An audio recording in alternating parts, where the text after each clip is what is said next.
Do you want to travel the world but you have a tight budget? Do you want to visit an exotic destination but you don't know how to pick which one? I'm Cody Maxwell and my mission is to visit every city I can and figure out which ones are worth your time and effort. You could travel light and see the world inexpensively. This is Maxwell's Kitchen Euro Trip.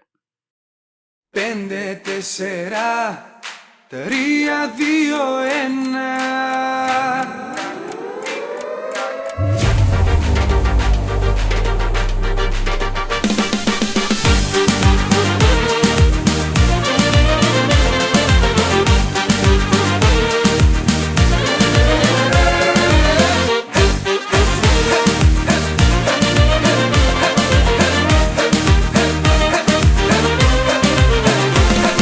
Πάντοτε ζητούσα κάποια στη ζωή μου γυαλιά καρφιά να κάνει όλη την ύπαρξη μου και θες εσύ πνοή να πάρει.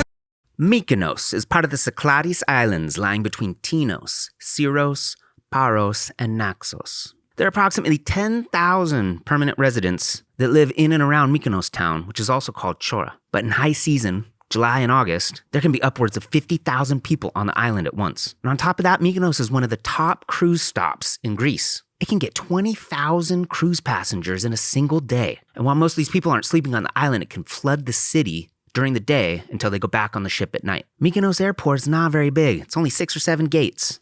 And as you walk out the doors into the blazing hot sun, there are a number of transportation options. Taxis, private shuttles. But the most cost-efficient option is the KTEL bus, which you can ride for 20 minutes to the central hub in Mykonos Town called Fabrika, one way for €2.50. This bus station is really just a chunk of concrete that they strategically put these vehicles in. It's chaos. There's regular people driving cars, motorcycles, mopeds, people walking. It was truly impressive to watch this dude park this bus backing in to this spot. And when you get out and start walking down the street in between these buildings, it's pretty awesome. These picture-perfect houses have been whitewashed with lime for heat and sanitation, and the maze-like alleys were built tight and crooked on purpose to confuse invaders and block the wind during pirate raids and Ottoman attacks. And the streets are painted white. The locals touch up the grout lines in between the stones so that it makes the alleyways feel lighter at night with minimal lighting. And also, probably because it looks awesome. And if you choose, just about 5 minutes after you got off the bus, as you're walking down the pathway, you can climb a set of stairs to get above all these businesses to stay at Whitelist Maisonette. As you enter, you can see it's a perfect little apartment with a kitchen and a washing machine and a bathroom on the main floor, but also with a slightly dangerous staircase leading up to the bedroom. If you gotta get up to pee in the middle of the night, you better be holding on to something. And one of the incredible benefits of a room like this, on a vacation like this, where you're in Europe for 8 days with one backpack, you need to do a load of laundry at some point. And we were excited to wash some of these clothes once we got here, but we looked at the control panel and realized that we didn't know what any of this meant. That's all right, because if you get out your phone and turn on Google Translate, it will convert this Greek text to English. Pretty sweet, right? And after you drop your bags, you can head back out to these whitewashed corridors and make it down to Mykonos Old Port. There's lots of activity down here with boats coming in and people fishing, restaurants, drinking, just lounging around. And right there from the boardwalk, you can see the cruise ships that are coming in. And if you keep walking along the shoreline, you can make your way over to Little Venice, which is a row of old waterfront houses where the balconies hang right over the water.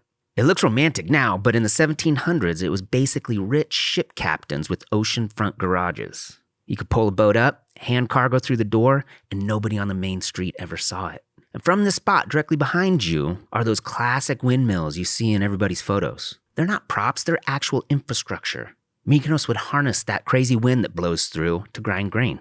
And now it's a beautiful spot to take an awesome photograph of the sunset with that person you love. Right before you look on Yelp to find where you're gonna eat dinner. In the streets of Old Town, there are tons of places to get some delicious food. But if you only have 24 hours, you gotta make it count. And if you choose, you can go to this very popular place called Souvlaki Story. Inside this restaurant, you can order a bottle of water for €3, a sweet Greek liquor called mastiha for €12.50, a traditional Greek white wine called retsina for €12.50, some delicious salty fried cheese from Cyprus called halloumi for €3.80, an enormous beef gyro for €15.50, and a little basket of pita bread and tzatziki for €1.50. The ability of Greek cuisine to mix bread and meat, feta and tomatoes and olives and tzatziki is so good. Even after a trip over there where I eat it a bunch, I come back here and I still make it myself. And don't worry, the party don't stop there. One of the other things that makes Mykonos so famous is its vibrant nightlife. And if you want to go out dancing all night, you can. And at 6 o'clock in the morning when some people are still awake, leaving bars, getting food, heading back to their room, there's a very efficient cleanup crew to come through and get all the garbage and barf that may have been left out from the night before.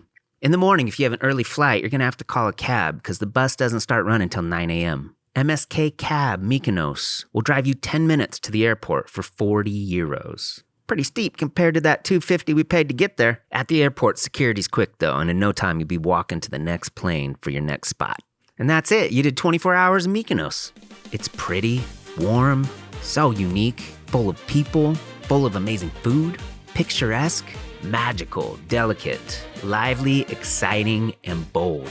It's recognizable. It's probably a place you've heard of. It might even be a place you've already been. Although if you're looking for a more laid-back vacation and you don't really enjoy clubbing and partying, I do not recommend you go to Mykonos in August. It is definitely peak season and there are people everywhere. It has so much charm, but it's kind of expensive.